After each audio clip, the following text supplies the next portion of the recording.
1941-yil Ikkinchi jahon urushi avjida. Sovet ittifoqi fashistlar bilan jang qilmoqda.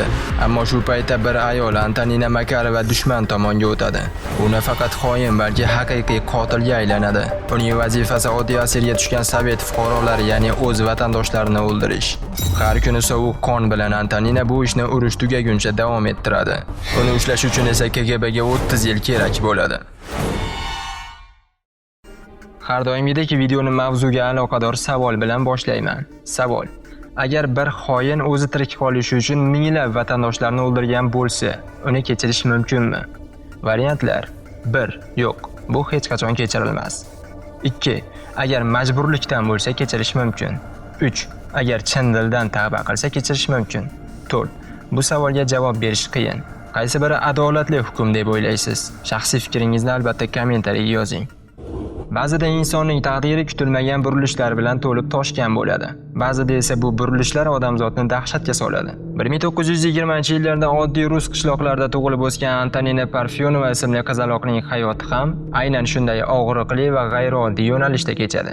U maktabda o'z familiyasini xato aytganligi uchun tasodifan Makarova bo'lib qolgan. Lekin bu oddiy xatolik keyinchalik butun SSR davridagi eng dahshatli qotil ayol, Yubka Pelimochitsa sifatida tanilishga olib kelgan.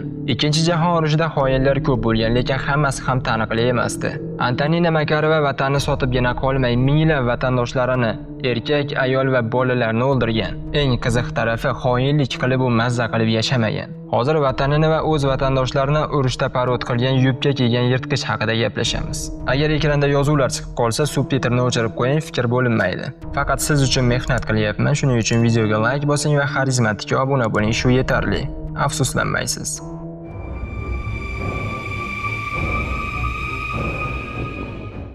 (1920-yil mart oyi). Ba'zi ma'lumotlarga ko'ra 1921-yil. Smolensk viloyatining Malaya Volkova qishlog'ida oddiy dehqon oilasida bir qizaloq tug'iladi. Ismi Antonina. Uni yaqinlari mehr bilan Tanya deb chaqirishadi.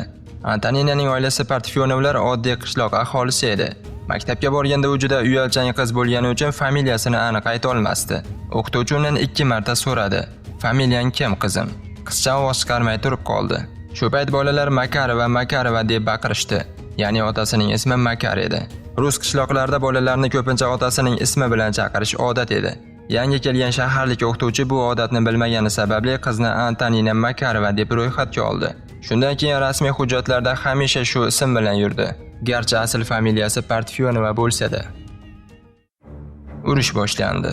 Urush chiqqan payt 1941-yilda Antonina Moskva shahrida tahsil olayotgan edi.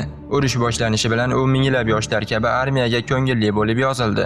U o'qitilgan kurslarda bir vaqtning o'zida ham pulemyotchiklik, ham hamshiralikni o'rgandi. Kursni bitirgandan so'ng 1941-yil avgustda frontga jo'natildi. Avvaliga u askarlarga ovqat tarqatadigan bufetchi bo'lib xizmat qildi. Tez orada unga kichik serjant unvoni berildi. Lekin frontdagi vaziyat borgan sari og'irlashib borardi.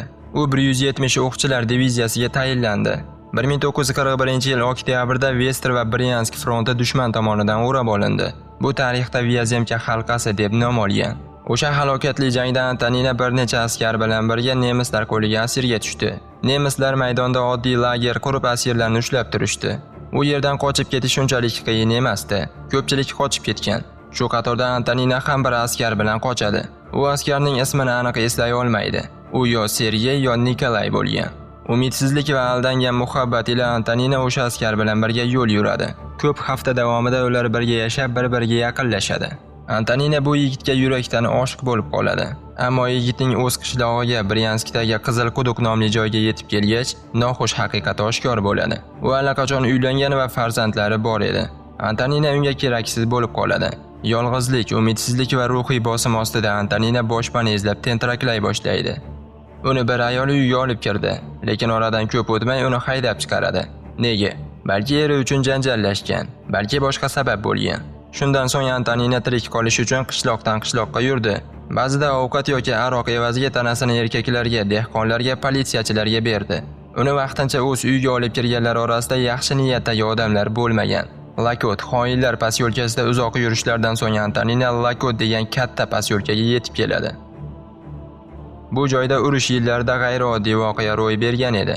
Bryansk, Kursk va Orlov viloyatlarining bir qismida mahalliy kollaboratsionistlar, ya'ni nemislar bilan hamkorlik qilganlar Moskva Respublikasi deb nomlangan soxta davlat tuzgan edi. Bu hududda dastlab Konstantin Voskoboynikov rahbarlik qilgan, lekin partizanlar uni o'ldirgach, o'rnini Branislav Kamenskiy egalladi. Bu soxta davlatning o'z armiyasi bor edi. Rona Rus ozodlik xalq armiyasi. Bunga Vlasov boshchilik qilgan. Rova bilan aralashmasligi kerak. Ronaning vazifasi partizanlarga qarshi kurash, nemis armiyasining orqa xizmatlari uchun yo'llarni xavfsiz saqlash, oziq-ovqat bilan nemislarni ta'minlash edi. Nemislar esa buning evaziga bu hudud ichki ishlariga aralashmasdi. Lakot posyolkasi esa ushbu xoinlar davlatining markazi edi. Antonina Makarova aynan shu yerda jazolovchi guruhga qo'shildi. Bu guruhning vazifasi dushman deb gumon qilingan odamlarni, ayniqsa partizanlar tarafdorlarini qamoqqa olish, qiynoqqa solish yoki o'ldirish edi. Bu yerda Antoninani politsiyachilar patruli to'xtatdi. Undan partizanlikka gumon qilinadigan hech narsa topilmagach, unga posyolkada yashashga ruxsat berishdi. U mahalliy partizanlar bilan yaqin munosabatlar o'rnata boshladi. Antonina ular hisobidan yashashni mo'ljalladi. Ammo politsiyachilar ham, Rona askarlari ham, nemislar ham unga faqat aroq va ovqat evaziga vaqtincha boshpana berishdi xolos. Bir kuni politsiyachilar bilan ichkilik ichayotgan vaqtida undan so'rashdi: "Sen pulemyot bilan ishlay olasanmi?" Antonina bosh irg'ab ha dedi. Chunki u ilgari pulemyot kurslarini tamomlagan edi. Keyin uni tashqariga olib chiqishdi. Hovlida allaqachon Maxim pulemyot o'rnatilgan edi. Yaqinda yuk mashinasidan qamoqqa olingan partizanlar va ularning oilalari, shu jumladan ayollar va bolalar tushirildi. "Ko'rsatchi, nima qila olishingni", deyishdi politsiyachilar. Antonina aroq ichdi va pulemyotga o'tirdi. Birinchi navbat, keyin ikkinchi, uchinchi. U qad rostlab oxirgi odam yiqilguniga qadar otishni davom ettirdi. Ertasi kuni Rona zobiti unga "Endi sen qatl guruhi a'zosisan. Har ish kuni uchun 30 reyxsmerka, ya'ni $15 olasan", dedi. Bu katta pul edi. Chunki nemislar ham, politsiyachilar ham har kuni odam o'ldirish bilan shug'ullanishni istamasdi. Antonina ular uchun ayni topilma edi. U bu ishga tez ko'nikdi. Barqaror o'rin, yaxshi maosh. Hatto unga alohida xona ajratildi. Otxonada esa asirlar saqlanadi. Mahalliy xoinlar nemislarga sodiqlik ko'rsatish uchun partizanlar va yerosti harakatlarida gumon qilinganlarni shafqatsiz o'ldirishardi. Nemislar hatto qo'shni hududdagi odamlarni ham lakotga keltirib jazolashardi. Shunday qilib politsiyachilar va nemislar nozik pulemyotchi deb laqab olgan Antoninani doim ish bilan ta'minlashdi. Bu qonli ish Antoninani hech ham bezovta qilmasdi. Uning xo'jayinlari unga o'ldirilgan bechora odamlarning yoqqan narsasini olishga ruxsat berishgan edi. Shu tarzda u qurbonlarning hisobidan yashardi. U hech qanday uyalmasdan o'ldirilganlarning kiyimlarini kiyib yurardi. Hatto yangi taqinchoqlarini ko'rsatib ko'plab sevgililari oldida maqtanardi. Antonina ozoda va tartibli edi.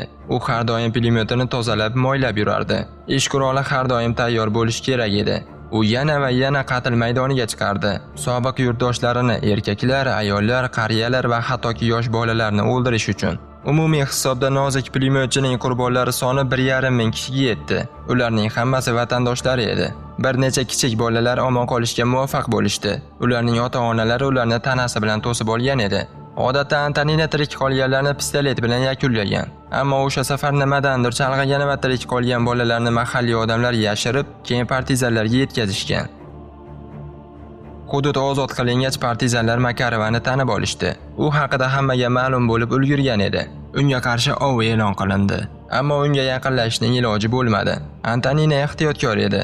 Lakot hududidan deyarli chiqmasdi. Ammo hamma narsaning oxiri bo'ladi. 1943-yilda Qizil armiya bosib olingan yerlarni tezda ozod eta boshladi. Rona xoinlari Belarusga ko'chishdi.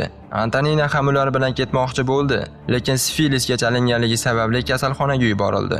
Qizil armiya yurishni davom ettirdi. Antoninaga qochishga to'g'ri keldi. Yo'lda u nemis oshpazi bo'lgan bir kishi bilan tanishib, u bilan Polshaga yetib oldi. Ammo tez orada u halok bo'ldi. Antonina esa nemislar tomonidan konslagerga yuborildi. Ehtimol bu o'zining istagi bo'lgan. Ko'p o'tmay konslagerni Qizil armiya ozod etdi. Shunday tartibsizlikda Antonina yolg'on hujjat tayyorlab, 1944-yilgacha Sovet kasalxonasida hamshira bo'lib ishlaganini va keyin asirga tushganini isbotladi. Ehtimol u hujjatlarni oldindan tayyorlab qo'ygan edi, har ehtimolga qarshi. Chunki Antoninada har qanday vaziyatda tirik qolishga odat paydo bo'lgan edi. Prusiyada u yana dala gospitaliga hamshira sifatida ishga qabul qilindi. U yerda yarador bo'lib davolanayotgan yosh askar Viktor Ginsburg unga oshiq bo'ladi. Tez orada ular turmush quradi va Antonina Makarova Antonina Ginsburg bo'lib qoladi. Urush tugagach Ginsburglar avval Viktorning vatani bo'lgan Polotsk shahriga ko'chib o'tishadi. U yerda Viktorning butun yahudiy oilasi urush paytida o'ldirilgani ma'lum bo'ladi. Viktor bu yo'qotishni juda og'ir qabul qiladi. Shundan so'ng ular Viktor tug'ilib o'sgan shaharga yaqinroq bo'lgan boshqa bir shaharga ko'chib o'tishadi. Urush qahramoni Viktor Ginsburg fashistlardan nafratlanardi. Ammo haqiqiy fashist har kecha yonida yotayotgan chiroyli ayol qiyofasidagi o'z rafiqasi ekanini tasavvur ham qila olmasdi. Antonina Ginsburg 2 farzandli bo'ldi. Mahalliy zavodda ishladi. Ba'zida uni maktablarga taklif qilishardi. U borib urushdagi jasorat haqida gapirib berardi. KGB tergovchilari uzoq vaqt davomida bu qonga botgan qotil ayolni topa olishmadi. Antoninaning bolaligida familiyasining xato yozib yuborilishi uni qo'lga olishni yana qiyinlashtirardi. Ammo tasodif yordam berdi. 1976-yilda Bryansk shahrida bir erkak Ivan Vanin ismli kishiga musht bilan tashlanadi. Janjal chiqdi. Militsiya yetib kelganda erkak tushuntirdi. U Vaninda fashistlar bosqini davrida qamoqxona boshlig'i bo'lgan odamni tanib qolganini aytadi. So'roqlarda Nikolay Vanin nozik pulemyotchi Makarova haqida ham gapiradi. Tergovchilar yana ishni ko'rib chiqishdi. 1000 dan ortiq Makarovalar tekshirildi, ammo natija bo'lmadi. Aslida Antonina Makarova tug'ilganidan Parfyonova edi. Yana tasodif yordam berdi. Parfyonovlar oilasidagi birodarlardan biri chet elga ketmoqchi bo'lib, anketada qarindoshlarini sanab o'tadi. Opasi maktabdan beri noto'g'ri yozilgan familiya Makarova bilan yurishini aytib o'tadi.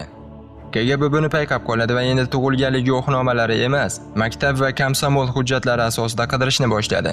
Katta va diqqat bilan ish olib borgan KGB tergovchilari oxir-oqibat Antonina Ginsburgni topdi, lekin guvohlarning ko'rsatmalari yetishmasdi. Shunda maxfiy xodimlar guvohlarga asta-sekin Antoninani ko'rsatishni boshladi. Unga harbiy komissariyatga chiqib, veteran unvoni uchun hujjatlarni to'ldirishni taklif qilishdi. U hech narsadan shubhalanmadi. Tergovchilar deyarli 1 yil ma'lumotlarni to'plab solishtirib, aybsiz odamni jinoyatda ayblamaslikka harakat qiladi. Oxir-oqibat barcha dalillar va guvohlar ko'rsatmalari mos kelgach hibsga olishga buyruq berildi. Yosh kattaroq bo'lgan ayol ko'chada oddiy kiyimdagi odamlar tomonidan to'xtatilib, hujjatlar ko'rsatilib, ular bilan ketishini aytishdi. Makarova bu hodisaga hayron bo'lmadi. Go'yo uzoq yillar davomida fosh bo'lishini kutib yashayotgandek edi. Tergov va sudda Antonina tinch edi. O'z jinoyatlarini kundalik ishday gapirib beradi. U barchaga shunday dedi: "Men shunchaki tirik qolmoqchi edim." U oxirida kechirilishga umid qilardi. Ozroq jazo beriladi deb o'ylagandi, chunki ko'p vaqt o'tib ketgan edi. Lekin ayolning jinoyatiga nisbatan muddat o'tmasligi qonun bilan belgilangan. Viktor Ginsburg dastlab rafiqasining jinoyatchi ekaniga ishonmadi. U turli idoralarga murojaat qilib shikoyatlar qilardi. Ammo ish materiallari va guvohlar bilan tasdiqlangach, bir kechada sochlari oqardi. Ginsburg oilasi Antoninadan yuz o'girib, farzandlarini olib boshqa joyga ketadi. 1978-yil 20-noyabrda sud Antonina Makarovani Ginsburg jinoyatlari uchun eng yuqori jazo, otish jazosiga hukm qiladi. 1979-yil avgust oyida soat 6:11 da barcha sud instansiyalari afv so'rovini rad etadi. Hukm esa ijro etiladi. Shu tariqa noinsoniy qotil ayolning hikoyasi yakunlanadi. Aniq bilaman, video sizga yoqdi, chunki o'zim 2 kun montaj qilgan bo'lsam, ichiga kirib ketdim. Haqiqatan mazza qiladigan fakt. Agar qiziqsangiz, keyingi qismini ham chiqarishim mumkin. Buning uchun albatta kommentariyaga ikkinchi qism chiqsin deb yozib qo'ying. Hozir meni ko'rib turgan bo'lsangiz yoki video qiziqarli yoki mehnatimni qadrladingiz, demak siz hurmat qilishimga loyiqsiz. Sizni tanib olishim uchun kommentariyaga yirtqich kalit so'zini yozib qoldiring. Videoga like bosing, xarizmatik obuna bo'ling. Keyingi videolarda ko'rishguncha salomat bo'ling.